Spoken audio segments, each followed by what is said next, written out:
नमोस्तु नमोस्तु। नमो अरिहंताणं नमो सिद्धाणं नमो ऐर्याणं नमो वज्रायाणं नमो लोये सव्यसाहूणम्। ओकारं बिन्दुसंयुक्तं नित्यं ध्यायन्ति योगिनः कामदं मोक्षदं चैव ओंकाराय नमो नमः। अविरलशब्दघनो प्रक्षालितसकलभूतलमलकलङ्कः मुनिभिरुपासिततीर्थाः सरस्वती हरतु नो दुरितान्।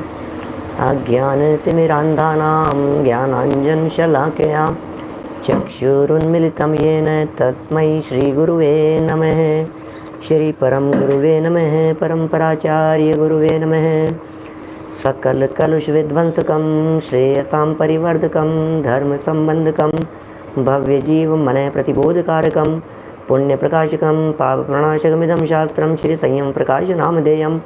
अस्य मूलग्रंथकर्तारे श्री सर्वज्ञदेवास्तदुत्तरग्रंथकर्तारे श्री गणधरदेवा प्रतिगणधरदेवा तेषां वचनानुसारमासाद्य आचार्य श्री कुन्दकुन्दामनाय आचार्य सूर्यसागरेण विरचितं श्रोतारः सावधानतया शृण्वन्तु। मंगलं भगवान् वीरो मंगलं गौतमो गणी मंगलं कुन्दकुन्दाद्यो जैनधर्मोऽस्तु मंगलं सर्वमङ्गलमाङ्गल्यं सर्वकल्याणकारिकं प्रधानं सर्वधर्माणां जैनं जयतु शासनं जैनं जयतु शासनं जैनं जयतु शासनं। संयम प्रकाश नाम का यह ग्रंथ है, आचार्य सूर्य सागर जी द्वारा लिखी गई यह सुंदर रचना है। हम सब के लिए हमारा जीवन किस तरह से निर्मल पवित्र बन सकता है, इस भावना से इस ग्रंथ की रचना की गई। और यहाँ विविध प्रकार के अभक्ष्यों का प्रकरण चल रहा था। क्या क्या चीज़ें छोड़ देने योग्य है, ये सब प्रकरण, कौन सी वस्तु की मर्यादा कितनी होती है, ये सब बातें बताई जा चुकी थी। हमने अपेक्षित विस्तार से उन सब मर्यादाओं के बारे में जाना। अब यहाँ इसी प्रकरण को कुछ और आगे बढ़ाते हुए जल की चर्चा कर रहे थे। और कल हमने यहाँ जल छानने की विधि के संदर्भ में भी चर्चा की। और इसके अतिरिक्त जल के 4 प्रकार बतलाए। इसी तरह के प्रकार अन्य के भी होंगे और वही चर्चा कुछ और थोड़ी सी यहाँ बढ़ा करके अन्य ग्रंथों के आधार पर भी दी जा रही है। थोड़ी रिपीट भी होगी, रिवाइज भी होगी, पक्की भी हो जाएगी। ये 4 शब्द इतने पक्के हो जाएं कि लाइफ में कभी आप दोबारा सुने तो आपको बराबर स्मरण में रहे। जल, जल कायिक, पहले जल, जल के बाद में जल जीव, फिर जल कायिक और फिर जल काय। इस तरह से 4 भेद बन जाते हैं। देखिए, पढ़ते हैं इसको फटाफट। जल तो पूरा करेंगे ही, और जल के बाद में और भी आगे हम यहाँ पढ़ने का प्रयत्न करेंगे जितना संभव हो सकेगा। देखिए 253 नंबर पेज, छन्ना नातना का प्रमाण। पहले पढ़ा भी था, इसलिए भी मतलब उसको ज़्यादा समय हम नहीं लगाएंगे, क्योंकि ये बात पहले हम पढ़ चुके हैं।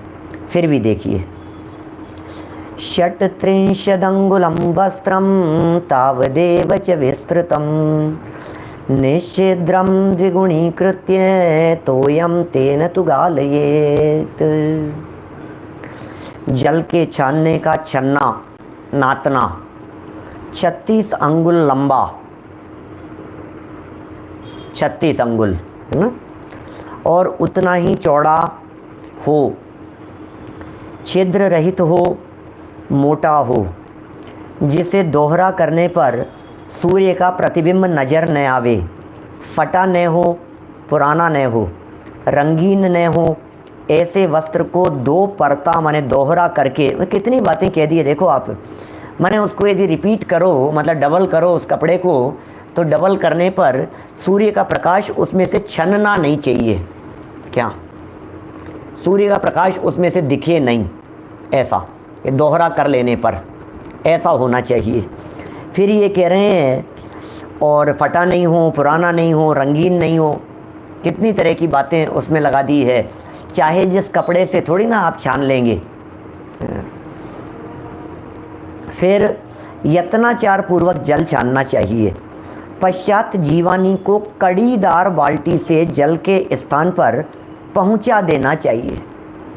माने चूँकि कुएं वगैरह से निकाला है ना, तो उसमें कड़ीदार बाल्टी से उसे वापस कुएं तक पहुंचा देना चाहिए। ऐसे जल को छना हुआ जल कहते हैं। जीवानी को कुएं के भीतर ऊपर से नहीं डालना चाहिए। पॉइंट टू बी नोटेड, ध्यान देना। पहले थोड़ी बहुत आ चुकी है चर्चा, क्योंकि ऊपर से डालने से जीव मर जाते हैं, जिससे हिंसा का पाप लगता है।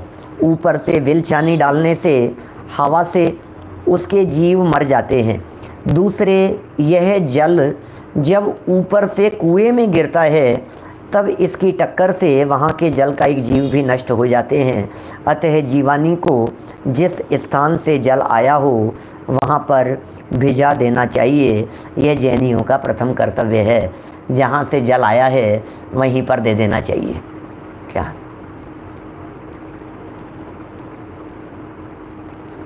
ऊपर का छूट गया है क्या प्रकरण? ओहो, एक पैराग्राफ छूट गया है सब ऊपर का, 253 पेज का। मैं उसे भी पढ़ देता हूँ। भगवती आराधना की बड़ी टीका गाथा 497 पृष्ठ 706 पर लिखा है कि जब तप योग में वर्षा ऋतु में साधु लोग वृक्ष मूल में योग धारण करते हैं, तब वर्षा के जल कण बिंदु साधुओं के शरीर पर पड़ते हैं, तब वे उन्हें पिच्छिका से पहुँच नहीं सकते। ओह, कितनी गजब की बात कही है भाई साहब। एक एक बातें कैसी चर्या बतलाते हैं, कैसी साधना बतलाते हैं साधकों की, ज्ञानियों की, मुनिराजों की। एकदम देख देख करके हमें ऐसा लगता है कितने गौरव की अनुभूति होती है ऐसे महामुनिराजों की चर्चा करने मात्र से। चर्चा मात्र से इतनी आनंद की अनुभूति होती है कि वे महामुनिराज वो वृक्ष के नीचे बैठे हुए हैं, वर्षा ऋतु का समय चल रहा है और बरसात का पानी, और हम जानते हैं बरसात के पानी की उन बूंदों में जलकायिक जीव हैं। वे जलकायिक जीवों से सहित है बरसात का पानी। वृक्ष में से छन करके या वृक्ष से टपकती हुई वे जब बूंदे शरीर के ऊपर आकर के गिर जाती है, ओह क्या कह रहे हैं भाई साहब, ये जब ऊपर आकर के गिर जाती हैं वे बूंदें, तो वे मुनिराज उसे हटा नहीं सकते हैं। विवेक सिंघई जी, इन बातों को पढ़ करके कैसी अनुभूति हो रही होगी कि आचार्य सूर्य सागर जी कितनी दृढ़ता से इन विषयों का पालन करते होंगे, अदरवाइज लिखते कैसे मुनिचर्या के बारे में। ये तो अभी हमने श्रावकाचार ग्रंथ उठाया है, ये दूसरा ग्रंथ पढ़ रहे हैं अपन, दूसरा भाग इसका उत्तरार्ध पढ़ रहे हैं। यदि इसका पूर्वार्ध पढ़ लेवे ना आप, तो आपको पता लगे सूर्य सागर जी महाराज ने मुनिराजों के जीवन चरित्र के संदर्भ में कितनी कठोरता से कलम चलाई है, जिसे देख करके अनुमान लगाया जाता है कि उनका स्वयं का आचरण कितना उत्कृष्ट रहा होगा। अंदाजा लगता है केश लोच वगैरह के बारे में और एक एक चर्या के बारे में जो उन्होंने ज़बरदस्त चित्रण किया है, जो खींचा है, उसे देख करके लगता है कि क्या बात होगी। अपन ने जानबूझ करके उसे नहीं चलाया है, क्योंकि फिर ऐसा लगने लगता है ना कि हम कौन मुनिराजों के बारे में कहने वाले। यद्यपि लेखनी तो उन्हीं की है, फिर भी प्रतिपादन तो अपना होता। तो अपन तो श्रावकों की चर्चा करें भैया, हमें तो अपने को सुधरना है। दूसरों की क्या बात करें, मुनिराजों की क्या बात करें। मुनिराजों की चर्या मुनिराजी करें तो ज़्यादा अच्छा है, हम तो हमारी ही बात कर लेवें। क्या अपन तो अपनी बात कर लेवें भाई साहब। क्या बस समझ लीजिए हमारा जीवन कैसा होना चाहिए, क्या हमें अपने जीवन को कैसे सुधारना है, हमारे जीवन में कैसे निर्मलता हो सकती है, हमारे जीवन में कैसे परिष्कार हो सकता है। देखिए जरा क्या कह रहे हैं, कितना स्पष्ट लिख दिया है इन्होंने। जब वर्षा के जल कण, जल के बिंदु साधुओं के शरीर पर पड़ते हैं, तब वे उन्हें पिच्छिका से पहुंच नहीं सकते। तो पहुंच नहीं सकते, पीछे से कैसे पहुंचेंगे उसे कि क्या हो गया, जल गिर गया है, पहुंच लो उसे, क्योंकि उसमें जीव हैं। यदि कदाचित पहुंच लेवें तो उनके चारित्र में अतिचार लगता है। ओहो, अतः जल को योनिभूत और सचित्त मानना ये शास्त्र विहित मार्ग है। जल को सचित्त मानना चाहिए, योनिभूत मानना चाहिए, जीवों की उत्पत्ति का स्थान मानना चाहिए। फिर भी गृहस्थ सचित्त किए बिना छने हुए जल का उपयोग कर सकता है।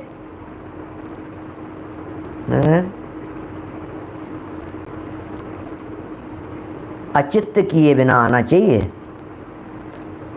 इसमें जो लिखा है ना, शायद ये मिसप्रिंट है, ये इसको सुधारना चाहिए।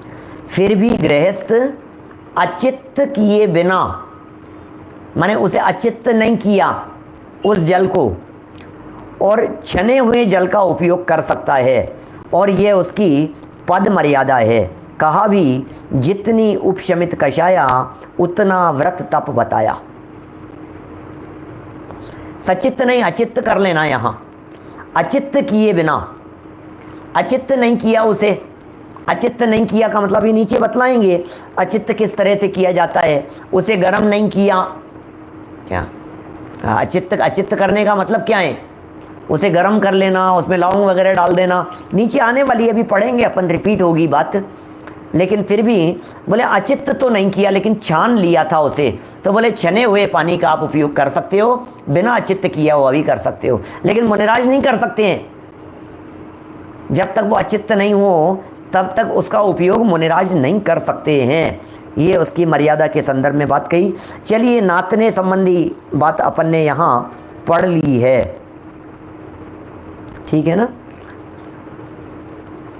आगे पढ़ते हैं पहला श्लोक, नीचे देखिए। मुहूर्तम गालितम तोयम प्रासुकम प्रहरद्वयम कोष्णम चतुष्कयामम च विशेषोष्णम तथाष्टकम। देखिए, वस्त्र से छना हुआ जल एक मुहूर्त मात्र चतुर्थ प्रतिमाधारी पर्यंत पीने योग्य है, अन्य से नहीं। क्या चौथी प्रतिमा तक कोई भी व्यक्ति ये छना हुआ जल का सेवन कर सकता है, उसे प्रासुक करने की ज़रूरत नहीं है। लेकिन छना हुआ है तो वो ले सकता है चौथी प्रतिमा तक। देखिए, अगर हरड़ों आदि के चूर्ण से जिसका रूप रस गंध बदल गया हो तो वह जल 2 प्रहर तक प्रासुक रहता है। फिर वो जल 2 प्रहर तक प्रासुक रहेगा यदि उसमें कोई चीज़ मिला करके उसका स्वाद आदि बदल दिया गया है तो।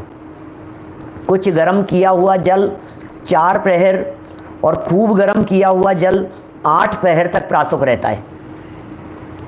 इसमें छने हुए जल को छोड़कर बाकी तीनों प्रकार के प्रासुक जल को मर्यादा के अंदर ही समाप्त कर लेना चाहिए।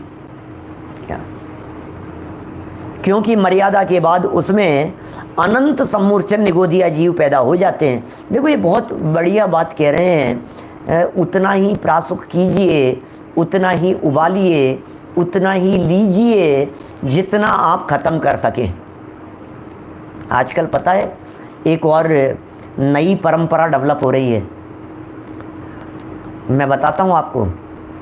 और धीरे धीरे कई जगह पर मैंने सुन भी ली है, और शायद हो सकता है मैंने आप लोगों के बीच में पहले कभी कही हो। घर में यदि कोई मेहमान पानी पीने के लिए आता है तो उसे पूरा गिलास भर करके पानी नहीं दिया जाता। पूरा गिलास भर करके कभी नहीं, बोले आधा गिलास दो उसे। और यदि वो आधा ख़त्म कर ले तो फिर और आप लेकर के खड़े रहिए, जग लेकर के खड़े रहिए, जिससे उसकी फीलिंग में ये बात नहीं आए कि मुझे आधा ही गिलास दिया है। लेकिन होता है ऐसा है कि आपने सब लोगों के लिए, 10 लोग थे, एक एक गिलास सबके लिए पूरा पूरा भर दिया। किसी व्यक्ति ने अपने मुंह से लगाया, एक घूंट पिया, बस सिर्फ एक सिप लिया उसका और गिलास को रख दिया। अब वो पूरा गिलास फेंकने में जाएगा। सोचिए जरा कितना पानी वेस्ट होता है, कितना पानी ढोलने में जाता है। मैं बात कहूँ एक युगल जी बाबू जी का, कमल जी बोरा साहब, आपको शायद ध्यान हो, कोटा की बात है, व्यक्तित्व विकास शिविर की। व्यक्तित्व विकास शिविर 1993 में आज भी मेरे पास में वो कैसेटें उपलब्ध है और उनके बनाए हुए नोट शायद उस समय के कहीं रखे हुए होंगे। माने उसमें वे कहते हैं आधा गिलास पानी पी लिया और आधा गिलास ढोल दिया तो बाबूजी कहते हैं सम्यक दर्शन प्राप्ति का तुझे कोई अधिकार नहीं है, ये सम्यक दर्शन प्राप्ति का अधिकारी नहीं है। अरे भाई साहब क्या खतरनाक बातें कहते हैं वो तो हैं। आधा गिलास पानी पिया और आधा गिलास यदि फेंक दिया तो बोले तुझे सम्यक दर्शन प्राप्ति का कोई अधिकार नहीं है। बड़ी बड़ी कठोर शब्दावली में, कठोर भाषा में वे इस तरह की बात कहते हैं। हमें ऐसा लगता है कि क्या बात कह रहे हो, मतलब पहली बार ही उनको बरसों से सुन रहे हैं, उसके पहले भी बरसों से सुनते रहे हैं उनको, लेकिन 93 में जो पहली बार वो व्यक्तित्व विकास शिविर में जिस लेवल पर जाकर के व्यक्तित्व विकास के लिए ये चरणानुयोग के लेवल पर जब वे बोले तो ऐसा लगा कि वे क्या चरणानुयोग होता है, किसे कहते हैं चरणानुयोग। श्रावक होता क्या है आप जानते हैं क्या? कर लिया कुछ भी, चल लिया कुछ भी, हाँ खा लिया पी लिया, क्या है श्रावक? ये श्रावक कहलाते हैं ऐसे? श्रावक किसे कहते हैं? क्या श्रावक कहते किसे हैं पहले वो जानिए आप। आपको श्रद्धा है अपने आत्मस्वरूप के ऊपर, आपको श्रद्धा है अपने त्रिकाली ध्रुव के ऊपर, आपको श्रद्धा है कि मैं चैतन्य आत्म तत्व हूं, आपको श्रद्धा है इस बात के ऊपर कि हूं परमात्मा छूं, श्रद्धा है इस बात के ऊपर क्या?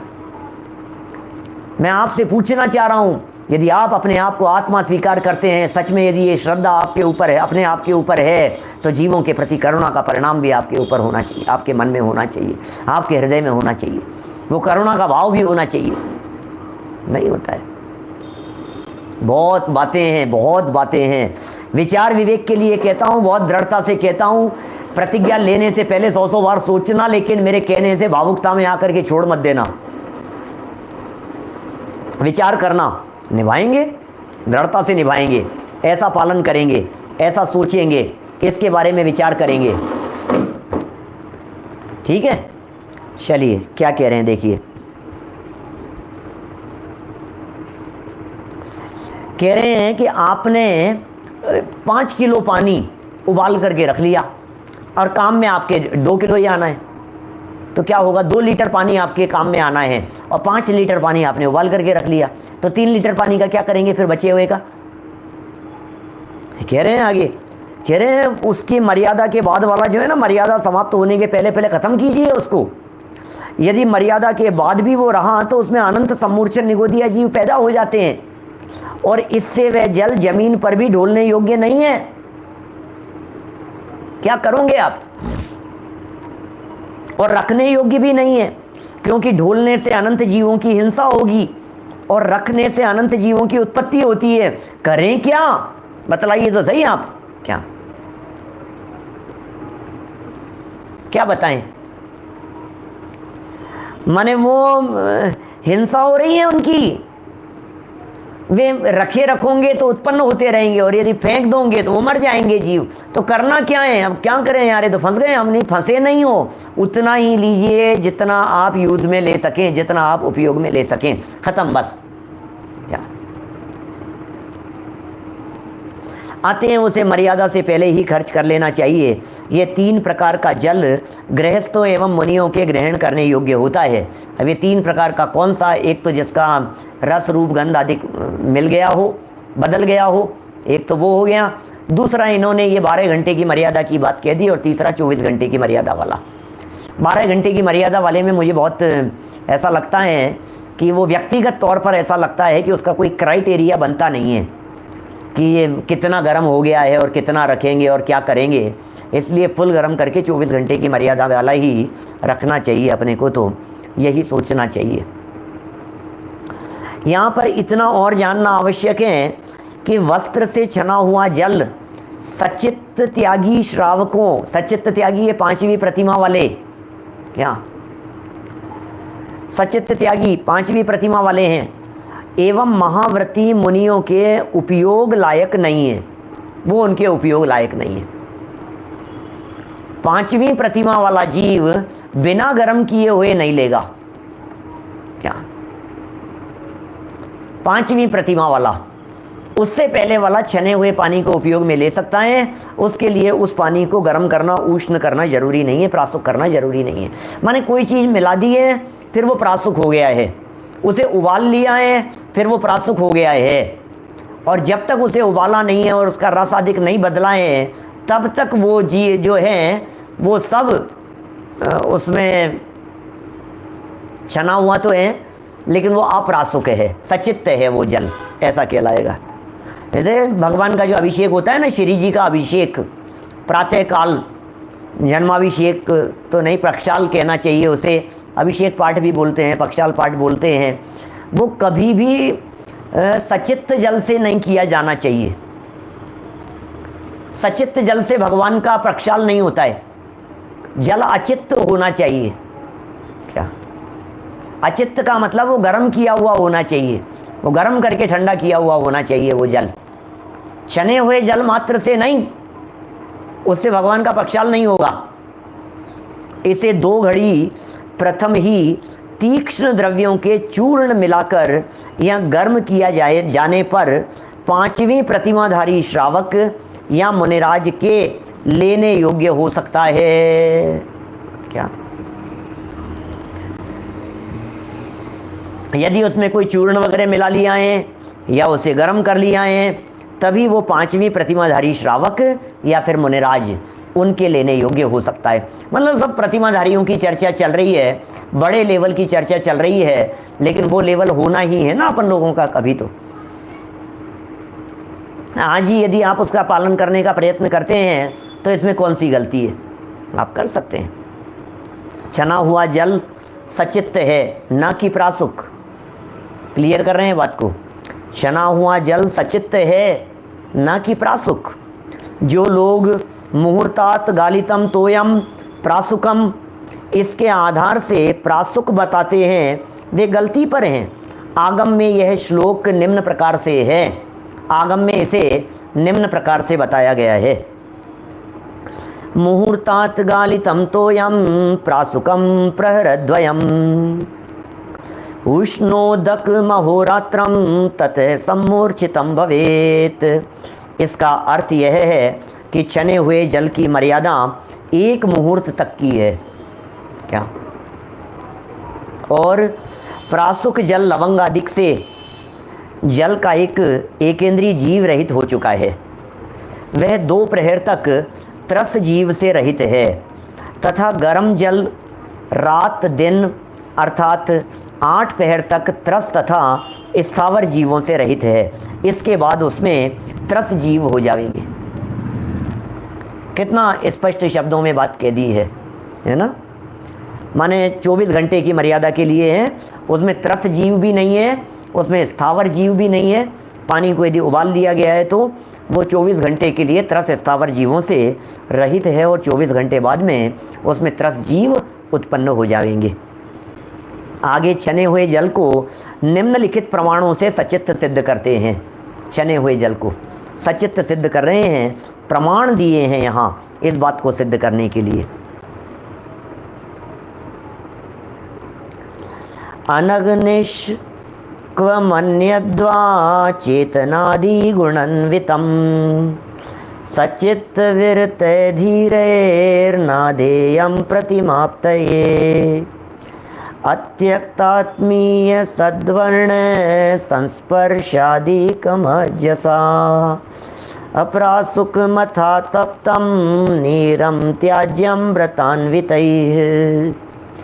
जो छना हुआ जल चेतन आदि गुणों से युक्त है, छना हुआ जल प्रमाण दे रहे हैं चेतन गुण से युक्त है छना हुआ होने पर भी, तथा जो अपने रूप रस गंध और स्पर्श को नहीं छोड़ने से एवं नहीं तपाया जाने से अप्रासुक है, प्रासुक नहीं है।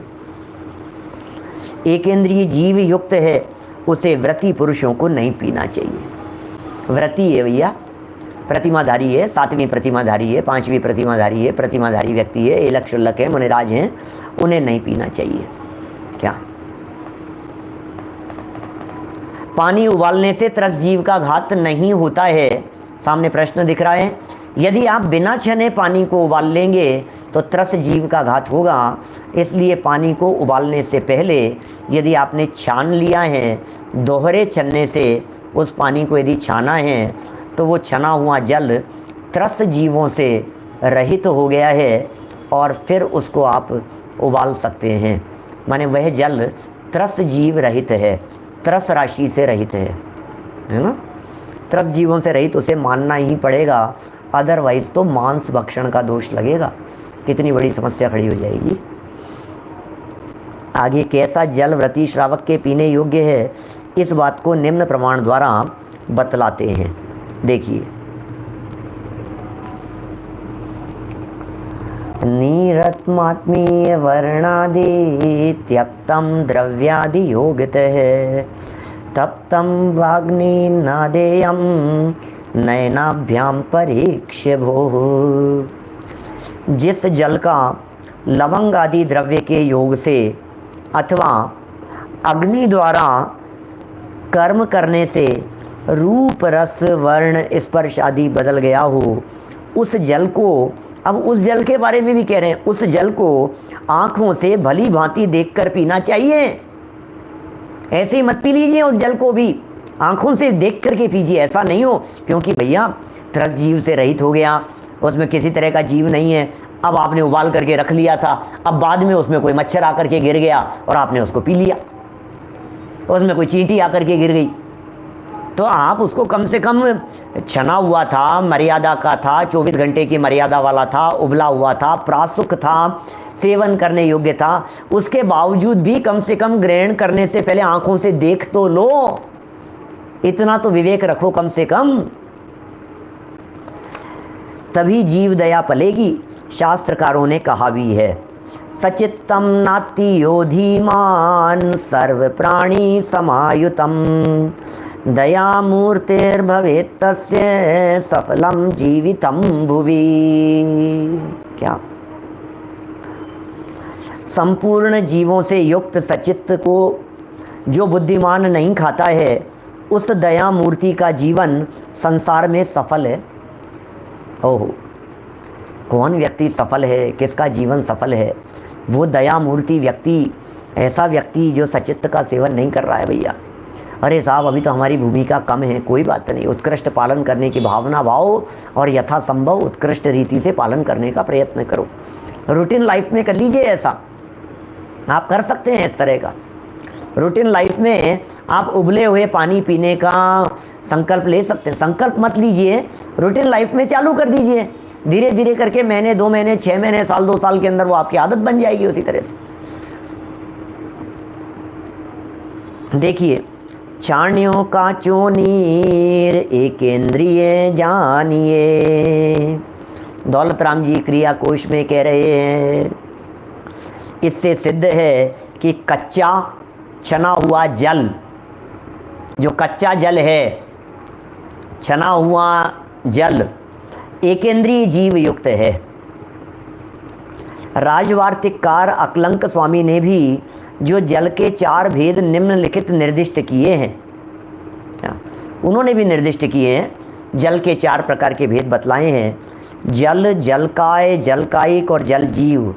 उनमें पुद्गल परमाणुओं के स्वाभाविक परिणमन से उत्पन्न हुआ जल रूप प्रथम भेद अचेतन बतलाया है। क्या पहले भेद को अचेतन कह दिया है, जिसे जल कह करके जो पुद्गल परमाणुओं के स्वाभाविक परिणमन से उत्पन्न हुआ है उसे अचित्त बतलाया, अचेतन बतलाया है। फिर अथवा शब्द से यह भी सूचित किया है, जल काय, जल कायिक, जल जीव, इन तीनों विशेषणों में रहने के कारण यहाँ जल रूप प्रथम भेद सामान्य है। इसका मतलब उसको जल जीवों से युक्त भी कह दिया गया। क्या सीक्वेंस तो बोलने में चेंज कर लीजिए आप। ये जो 4 बातें कही है, इसमें सीक्वेंस तो चेंज होती भी रहेगी, लेकिन समझने की दृष्टि से जो इनका सीक्वेंस है वो यही रखिए अपने दिमाग में सेट। सबसे पहला जल, उसके बाद में उस जल को देखिए। अब देखिए, इस जल में कहीं से मर करके जीव आ रहा है, आता हुआ जीव जल जीव है। जब इसमें आ चुका है तो यह जल कायिक हो गया। अब इसमें से जीव मर गया, निकल गया, तो यह जल काय रह गया। समझ में आ रही है बात? माने ये जल काय रह गया। कितनी मतलब स्टेप हो गए ना, 4 स्टेप। ये याद करने की दृष्टि से 4 स्टेप हो गए। वास्तव में ऐसा कोई क्रम नहीं है, ये तो होता ही रहता है।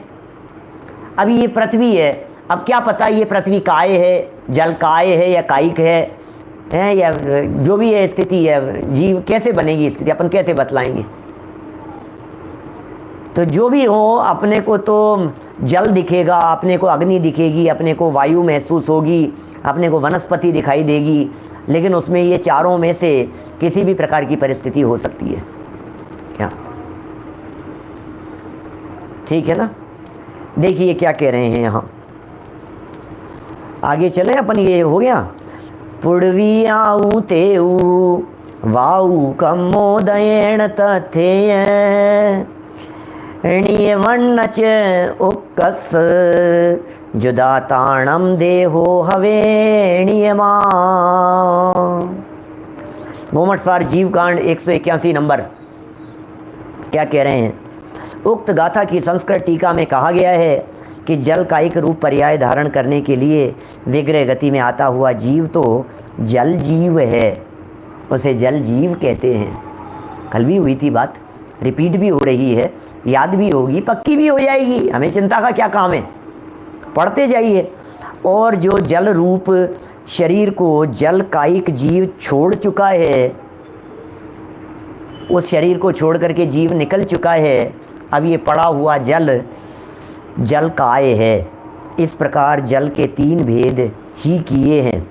राजवार्तिक में कहा हुआ जल रूप प्रथम भेद गोमटसार में छोड़ दिया गया है, परंतु इस गाथा की भाषा वचनिका में श्री टोडरमल जी ने बहुरी, टोडरमल जी ने की ना इसकी भाषा वचनिका गोमटसार की, सम्यक ज्ञान चंद्रिका के नाम से। बहुरी अन्य ग्रंथनी में 4 भेदक हैं, तहाँ ये तीनों भेद जिस विषय गर्भित होए सो सामान्य जल, ऐसा एक भेद जानना। ढूंढारी है, समझ में आ रही होगी। टोडरमल जी साहब क्या कह रहे हैं? ये कह रहे हैं कि भैया यहाँ तो 3 ही भेद किए हैं, लेकिन बहुरी अन्य स्थान विषय बोले 4 भेद किया है। इसलिए जिस विषय, ये क्या कह रहे हैं, तहाँ ये तीनों भेद जिस विषय गर्भित होए सो सामान्य जल, ऐसा भेद जानना। जाते पूर्वोक्त 3 भेद जल के ही हैं। इस तरह से जो 3 भेद किए हैं ये जल के ही हैं। ठीक है ना। ऐसा लिखकर राजवार्तिक में, आप देखो इसका मतलब है कितना बड़ी गजब की बात अभी किसने लिखी सामने से, भाई मोक्ष ने। माने इसका मतलब है कि आचार्य सूर्य सागर जी ने टोडरमल जी के ग्रंथों को भी पढ़ा है। देखो प्रमाण मिल गया ना अपने को।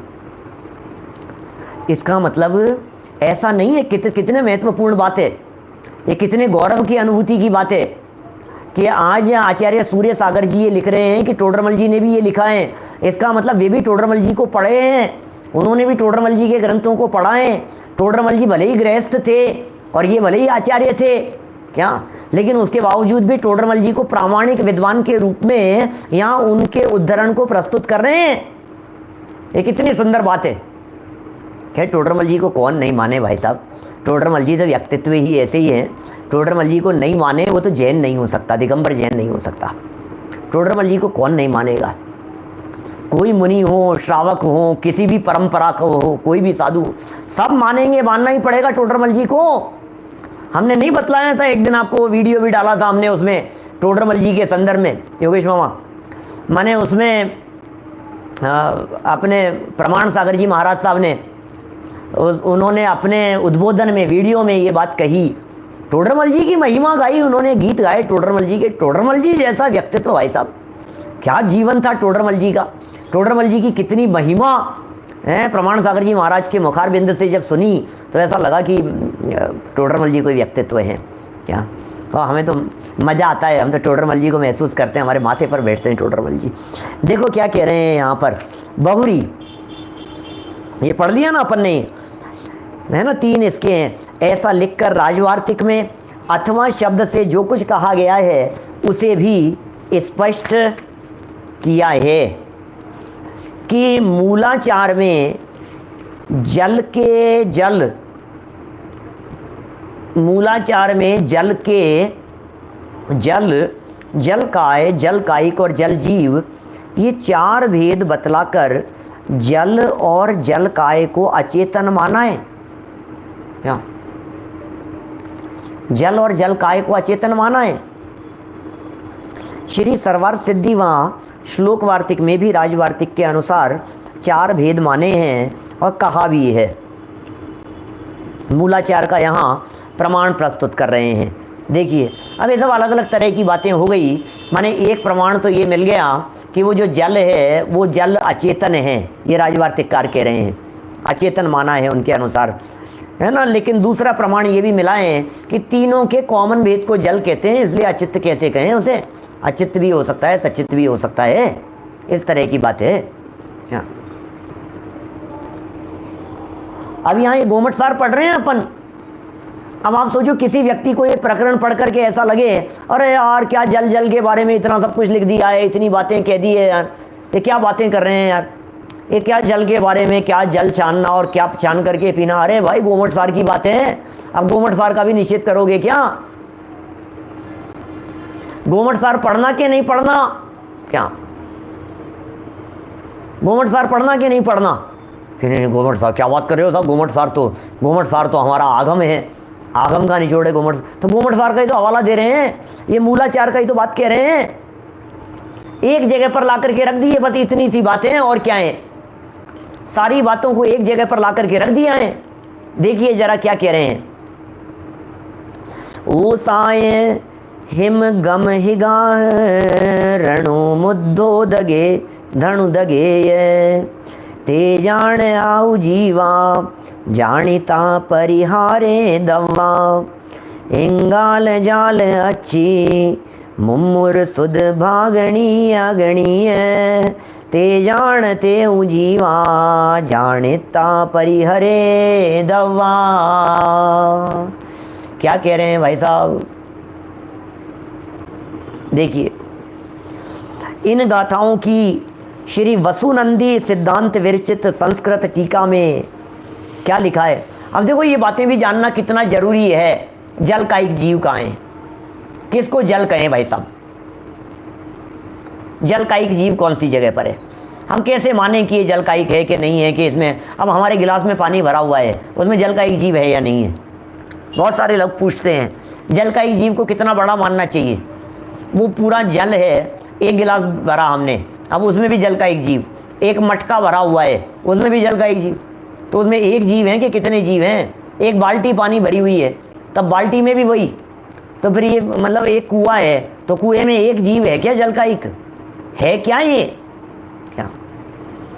है क्या? कैसे मानेंगे? देखो ये बता रहे हैं यहाँ पर कितनी तरह की बातें कह रहे हैं। इस गाथा की श्री वसुनंदी सिद्धांत विरचित संस्कृत टीका में ओस की बूंद, उसमें जल का एक जीव है। पाला व बर्फ, कोहरे का धूमाकार जो कोहरा बना हुआ है उसमें भी जल का एक जीव है क्या? जल उसमें भी है। मोटी व सूक्ष्म बिंदु का जल, एक बूंद मोटी गिरी हुई है कि सूक्ष्म गिरी हुई है वो जल। चंद्रकांत मणि से उत्पन्न शुद्ध जल, चंद्रकांत मणि से उत्पन्न, आप जानते हैं क्या है ये चंद्रकांत मणि? एक होती है सूर्यकांत मणि, एक होती है चंद्रकांत मणि। ये जो दो विचित्र प्रकार की मणियाँ होती है, विचित्र प्रकार के रत्न है ये चंद्रकांत मणि और सूर्यकांत मणि, ये दोनों स्फटिकवत ही हैं। स्फटिक मणि होती है ना, स्फटिक मणि, उस स्फटिक मणि के बहुत व्यापक रूप हैं स्फटिक मणि के। तो चंद्रकांत और सूर्यकांत मणियाँ भी ये एक प्रकार से स्फटिक मणि ही होती हैं, कुछ अलग प्रकार की स्फटिक मणि होती है। चंद्रकांत मणि में क्या होता है कि इस मणि में जब वो रात्रि के समय कहीं रखी हुई हो और उसके ऊपर चंद्रमा की किरणें पड़ें उस चंद्रकांत मणि के ऊपर, तो चंद्रमा की किरणें पड़ने मात्र से उस रत्न में से, उस चंद्रकांत मणि में से पानी की धारा निकलने लगती है, पानी बहने लगता है। ऐसा है क्या? पानी बहने लगेगा उसमें से, ये चंद्रकांत मणि। ऐसे ही सूर्यकांत मणि होती है क्या? वो सूर्यकांत मणि क्या होती है क्या?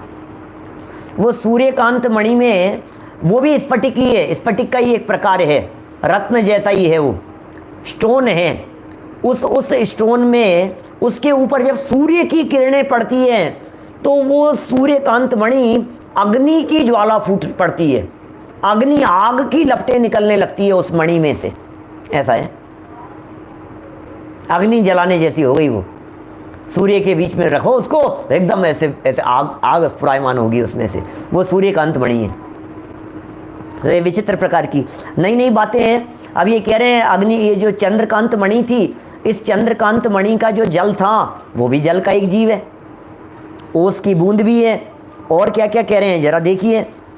शुद्ध जल कह दिया, निर्झरणे आदि से उत्पन्न सामान्य जल, समुद्र का, हृद, होद का, तालाबों का, घनवात आदि से उत्पन्न घनाकार शुद्ध जल इत्यादि सब प्रकार के जल जलकायिक हैं। ये सब जलकायिक जीव हैं। बादलों में भी एकेंद्रीय जलकायिक जीव हैं। अब देखो, अब जैसे प्रवचन का हेडिंग क्या डाला, जल का एक, अग्नि का एक, वायु का एक जीव, ऐसा डाला, जल का एक, अग्नि का एक, वनस्पति, ऐसा लिखा ना मैंने। अब सामान्य कोई व्यक्ति हेडिंग देखता है तो अरे क्या है, जल का एक जीव समझ गए हम, अग्नि का एक समझ गए, लेकिन कितनी बारीकी से उन विषयों को समझाते हैं। कम से कम ये बात हमारे पल्ले तो पड़े, हमें समझ में तो आए कि आखिर जल का एक जीव होता क्या है। घूमट सार में इन जीवों के आकार के संदर्भ में ऐसा कहा है, जलकायिक जीवों के आकार के संदर्भ में ऐसा कहा है, एक बूंद बराबर, बारीक पानी की बूंद बराबर इनका आकार होता है, बस बहुत छोटा आकार होता है। एक गिलास यदि पानी है तो उसमें कितने जलकायिक जीव होंगे आप सोच नहीं सकते हैं। बहुत सारे जलकायिक जीवों का समुदाय है वो, लेकिन चूंकि जलकायिक जीवों की विराधना से ये गृहस्थ बच नहीं सकते हैं, इसलिए अधिक विकल्प नहीं करें, है सो है, कोई बात नहीं।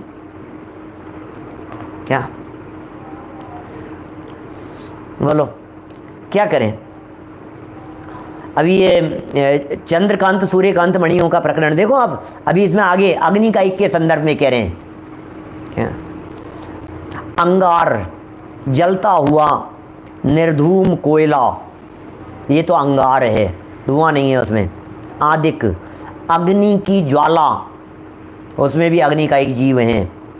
अर्ची, क्या इसमें अर्ची क्या चीज़ है, बोले दीपक आदि की लौ, ये भी क्या है, उसमें अग्नि का एक जीव है। मुरमुर माने छाणों की आग, गजेंद्र जी है सब, उसमें भी है, छाणों की आग में भी। बिजली, ये सबसे बड़ा अहम बात है आज के लोगों को समझने के लिए कि जो लाइट जल रही है, जो ट्यूबलाइट जल रही है, जो बल्ब जल रहा है, जो आपके घर में इलेक्ट्रिसिटी का उपयोग किया जा रहा है, इन सब में अग्निकायिक जीव प्रवर्तमान हैं। क्या कम से कम उपयोग लीजिए। हम तो सुनते हैं पुराने समय में ऐसा, गुरुदेव वगैरह के समय में रात को जलाते नहीं थे। युगल जी बाबूजी साहब रात को निषेध करते थे, कम से कम लाइट जलाओ, कम से कम आयोजन रखो, कम से कम धूमधाम रखो, कुछ नहीं, शाम को रात पढ़ते पढ़ते एक बार हो गया, कम से कम ये आडंबर हैं ये सब। अग्निकायिक जीवों की विराधना तो हो ही रही है। और आप सोचिए, देश बचता है इससे, देश की सुरक्षा है। आज पूरे हिंदुस्तान में कितना प्रचार किया जा रहा है, आपके जो घर में पानी का बिल आता होगा, आपके घर में बिजली का बिल आता होगा, उस बिजली के बिल पर पीछे लिखा हुआ होता होगा, बिजली बचाएं देश बचाएं। पानी का बिल आता होगा म्यूनिसिपैलिटी का, जो भी जहाँ से भी आता होगा, नगर निगम का जहाँ से भी, यदि वो बिल आता है आपके यहाँ तो उस पर पीछे लिखा रहता है जल ही जीवन है, जल बचाइए, बिजली बचाइए। इस बिजली में अग्निकायिक जीवों की हिंसा हो रही है निरंतर, जैसे जैसे बनने में हो रही है वो हिंसा तो है ही, उसकी बात नहीं कर रहे हैं क्या, बनने में जो हिंसा हो रही है उसकी बात नहीं कर रहे हैं। यहाँ तो जलते समय की, कौन से जीव है भाई साहब, अग्निकायिक जीव हैं, ये साफ साफ लिख रहे हैं यहाँ पर, अग्निकायिक जीव हैं। क्या देखिए, सूर्यकांत मणि समझाई दिया मैंने आपको, सूर्यकांत मणि क्या चीज़ है। आदि से उत्पन्न शुद्ध अग्नि, सूर्यकांत मणि से जो अग्नि उत्पन्न होती है वो शुद्ध अग्नि है। तथा धूम सहित, धुएं के साथ में, ओह धूम सहित, धुएं वाली सामान्य आग इत्यादि सब अग्नियाँ अग्निकायिक है, ऐसा बतलाया गया है। उसमें भी जो अग्नि आपको दिखाई दे रही है, इन अग्निकायिक जीवों का जो शरीर बतलाया है हमारे यहाँ गोमटसार ग्रंथ में, सुई जैसा बताया। सुई निडल होती है ना, सुई, उस सुई जैसा है।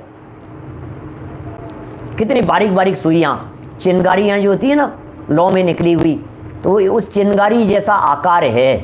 क्या यहाँ तो कंट्रोल करने की बात कह रहे हैं जी। अब कहाँ कितनी जलती है लाइटें और हम कितना उन लाइटों से बच सकेंगे, ये तो सब अपने अपने ऊपर निर्भर करता है। क्या अब ये तो कह नहीं रहे हैं कि आप लाइट जलाना बंद कर दीजिए, ये तो कह नहीं रहे हैं कि आप लाइट का उपयोग मत कीजिए। क्या माने अब आप करते हैं तो कीजिए, कोई बात नहीं है, उसका कोई निषेध नहीं है, हार्ड एंड फास्ट नहीं है। लेकिन कम से कम हमें इतनी बात समझ में तो आ जानी चाहिए कि ये जो लाइट जल रही है, इस लाइट में अग्निकायिक जीवों की विराधना हो रही है। कम से कम इतना तो कर सकते हैं, जब हम लाइट के सामने नहीं बैठे हुए हैं, दूसरे कमरे में हैं, तो लाइट पंखे बंद कर सकते हैं भाई साहब। पंखा चलने में तो जल अग्निकायिक के साथ साथ में वायुकायिक की भी होगी। अभी बताएंगे भी आगे जहाँ जहाँ चर्चा आएगी। अभी तो स्थावरों की चर्चा चल रही है, ये अपन ने शुरू कर रखी है ये चर्चा। अपन कोशिश करें जितना हो उतना हो, जो निभेगा जितना निभेगा, कोई बात नहीं, डरने की बात नहीं है। यदि आपको इससे ज़्यादा घबराहट हो रही हो तो फिर समय सार पढ़ना, फिर वो समय सार आपको निश्चिंत कर देगा। अरे तू क्या बात कर रहा है, निश्चिंत हो जा, किस बात की चिंता करता है, राग का तेरे में प्रवेश नहीं है। अरे कर्म की अशुद्धता तो बहुत दूर की बात है, ज्ञान दर्शन चारित्र आदि के भेदों के विकल्प की अशुद्धता भी तेरे में नहीं है। तू क्या बात करता है, कौन सी अशुद्धता की बात करता है। समय सार सबको धो देगा, डिप्रेशन में नहीं आने देगा। बहुत बैलेंस है भाई साहब। ये दोनों ग्रंथ जो साथ में चलते हैं, क्या संयम प्रकाश और साथ में जो समय सार चलता है, ये दोनों जीवन में बैलेंस कर देंगे। क्या इन दोनों का संगम है, इन दोनों का सुमेल है। एक व्यवहाराभासी नहीं होने देता और एक निश्चयवासी नहीं होने देता। क्या संयम प्रकाश निश्चयवासी नहीं होने देगा और समय सार व्यवहाराभासी नहीं होने देगा। सारे आभास मिट जाएंगे। क्या समय सार पढ़ेंगे, व्यवहाराभासी नहीं हो पाएंगे। इसमें धर्म हो गया, इसमें धर्म हो गया, इसमें धर्म हो गया। समय सार कहता है क्या धर्म की बात कर रहा है, धर्म तेरे आत्मा में होता है। तो कौन से धर्म की बात करता है, धर्म तेरे आत्मा में है, अंदर में देख। आत्मा को देखे बिना, आत्मा को जाने बिना धर्म होता नहीं है। कौन से धर्म की बात कर रहा है, समय सार सिखा देगा झटके से सारी बात। क्या तो समय सार ने श्रद्धा की बात कर दी, समय सार ने दृढ़ता से बात कर दी, समय सार ने कह दिया व्यवहाराभासी मत हो जाना, निश्चय का पक्ष रखना। अच्छा, आप समय सार पढ़ लिया, तो समय सार पढ़ पढ़ करके यदि निश्चयवासी हो जाएंगे तो क्या होगा। तो बोले संयम प्रकाश कंट्रोल कर रहा है। ये संयम प्रकाश ये कह रहा है कि निश्चयवासी मत हो जाना, यथासंभव जीवन में इन बातों का पालन करने का प्रयत्न करना। क्या ये जीवन में बैलेंस नहीं हो भाई साहब तो गाड़ी तो जाएगी, समझ लीजिए। आप अपनी गाड़ी चलाते हैं तो व्हील बैलेंसिंग करवाते हैं कि नहीं समय समय पर, नहीं तो टायर खाएगी वो। क्या गिर जाएगा आपका टायर। आपके व्हील बैलेंसिंग यदि नहीं है, आगे के टायर दोनों बदलें तो दोनों बदलेंगे, आगे के पीछे के बदलेंगे तो दोनों बदलेंगे। एक बदल करके छोड़ दिया आपने, एक में नया लगा लिया, एक में पुराना चल रहा है, बैलेंसिंग बराबर है नहीं, तो खत्म हो जाएगा टायर। दोनों जरूरी है, समय सार भी जरूरी है, संयम भी जरूरी है, श्रद्धा भी जरूरी है और आचरण भी जरूरी है। दोनों का यथार्थ रीति से पालन करो, इनका पालन करो और सुबह सुनो इनमें धर्म नहीं है। क्या आत्मा कुछ करता धरता नहीं है। सुबह ये सुनो और शाम को ये सुनो कि जितना संभव हो उतना तो करो। क्या करते हो यार, हमें तो ऐसे लगता है शाम वाले और सुबह वाले दोनों अलग अलग पंडित जी तो नहीं है आपके, दो हो क्या कि एक ही हो, जुड़वा भाई तो नहीं हो आप। सुबह अलग पंडित जी प्रवचन करते हैं, शाम को अलग करते हैं। क्या सुबह वाले अलग बात करते हैं, शाम वाले अलग बात करते हैं। अरे भैया सुबह शाम वाले एक ही हैं। कुंद कुंदाचार्य देव भी जब चरणानुयोग लिखेंगे तो ऐसा ही लिखेंगे, और सूर्य सागर जी भी जब द्रव्यानुयोग लिखते हैं तो ऐसी बात लिखते हैं। क्या कितना बैलेंस रख करके बात करते हैं भाई। मैं तो आनंद आता है भैया। मैं तो दुनिया के लिए नहीं पढ़ता, मैं तो अपने आप के लिए पढ़ता हूँ, सीधी सी बात है। आप सब लोग मेरे साथी लोग हैं, बैठ जाते हो तो अच्छा लगता है? हो तो ठीक, नहीं हो तो ठीक, आनंद का मार्ग है। मज़े करो, आनंद मनाओ, अपने अंदर में झांको भैया, किसको किसकी परवाह है और किसको किसका क्या लेना देना है। कौन सुन रहा है, किसको सुन रहा है, कितना सुन रहा है, क्या हो रहा है, क्या चल रहा है, क्या लेना देना है। झमेलों में मत उलझो, आनंद मनाओ। देखो क्या कह रहे हैं, हो गई साहब, ये अग्निकायिक की चर्चा यहाँ शुरू कर दी इन्होंने थोड़ी सी, हैं, सबके बारे में बतला रहे हैं धीरे धीरे। अपन ने कौन कौन सी पढ़ ली, क्षाणों की अग्नि, बिजली की चर्चा चल रही थी, यहाँ से थोड़ा सा बढ़ गए थे अपन। सूर्यकांत मणि, शुद्ध अग्नि, धूम सहित सामान्य आग, सब अग्नियाँ अग्निकायिक है ऐसा बतलाया है। सारी अग्नियाँ क्या, ये सब अग्नियाँ अग्निकायिक है। अतः यह निश्चित होता है, क्या, अतः यह निश्चित होता है, आदि जी भाई साहब दिल्ली से, क्या निश्चित होता है कि जैसे दियसलाई से दीपक जलते ही उसकी लौ अग्निकाय के धारक जीवों से सहित बनकर सचित्त ही व्यवहार में आती है। ये कहना चाह रहे हैं। ये पता है, जब ये कोरोना वाला प्रकरण चला था ना शुरू में, तो बहुत सारे लोग पूछते थे कोरोना सचित्त है कि अचित्त है। तो उस समय मोक्ष मार्ग प्रकाशक ग्रंथ चल रहा था, तो मैंने उनमें पता नहीं कौन से 30 नंबर के प्रवचन में कहीं 27, 28, 30 पता नहीं, मुझे ध्यान नहीं है, आप लोग जो नोट करते होंगे ज़्यादा ध्यान होगा। उस प्रवचन के लास्ट में मैंने उसमें ये बात बतलाई थी कि ये किस तरह से समूर्छन जीवों की उत्पत्ति हो जाती है, और ये मूल में तो यदि ये इस वातावरण से बना है ये, तो ये वातावरण जो है इसमें केमिकल से यदि ये बना है लेबोरेटरी में तो अचित्त है। और जितने भी वायरस होते हैं ये सब मूल में तो अचित्त ही होते हैं। लेकिन जब ये बॉडी के संपर्क में आता है तो बॉडी के संपर्क में आते ही सचित्त हो जाता है, जीव जैसा हो जाता है, चेतनता आ जाती है इसमें। माने योग्य वातावरण मिलेगा, योग्य एटमॉस्फेयर मिलेगा, तो फिर वो जीव उसमें उत्पन्न हो जाएगा। समूर्छन जीव कैसे होते हैं? समूर्छन जीव इसी तरह से होते हैं। क्या बहुत सारे लोगों ने सुने नहीं होंगे शुरू से प्रवचन, मेरे 2,5-3 हज़ार प्रवचन हैं यूट्यूब पर, यहीं चैनल पर। बहुत सारे साधर्मी लोग बाद में जुड़े हैं। मैं कहना चाहता हूँ पुराने प्रवचनों को लाइन टू लाइन सुनना चाहिए।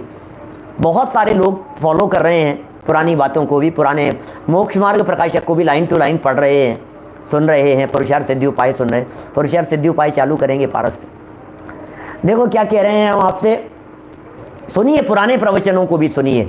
इतने टॉपिक्स मिलेंगे प्लेलिस्ट पर, कभी उनको भी खोलिए, कभी उनको भी देखिए, कभी उनको भी फॉलो कीजिए, आपको मज़ा आने लगेगा। लाइन टू लाइन पढ़ने का एक मज़ा ही कुछ और है, आद्योपांत ग्रंथ पढ़ने का मज़ा ही कुछ और है।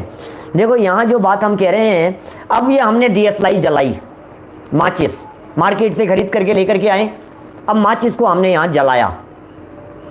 अब जैसे ही हमने यहाँ माचिस जलाया तो अब उसमें से अग्नि की लौ उठ गई।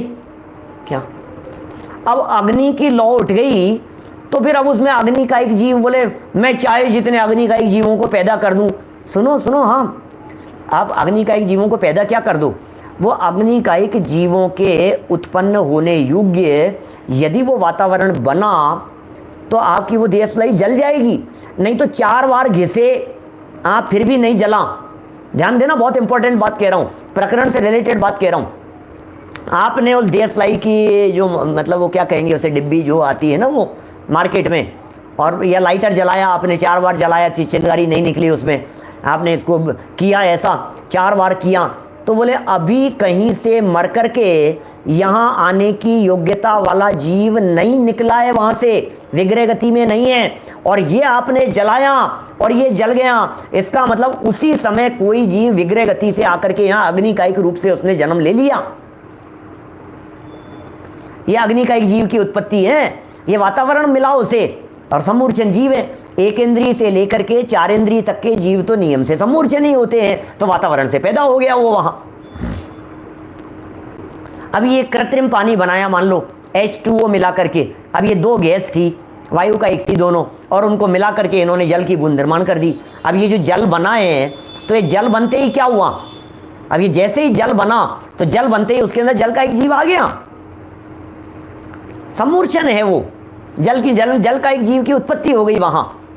तो इस तरह की ये बात यहाँ कह रहे हैं ये, उस लौ के धारक जितने जीव हैं वो सचित्त बनकर के व्यवहार में आती है, माने वो जो अग्नि है वो सचित्त है। या जो अग्नि दिखाई दे रही थी वो अग्नि सचित्त है। वैसे ही पुद्गल परमाणुओं से निष्पन्न जल भी अपनी उत्पत्ति के साथ ही, अब अग्नि के साथ में वापस जल भी अपनी उत्पत्ति के साथ ही जल काय के जीवों का आधार बनकर जल कायिक रूप से सचित्त होकर ही व्यवहार में आता है। H2O गैस मिलकर के हाइड्रोजन और ऑक्सीजन के 2 परमाणु ये मिलकर के बन गया जल।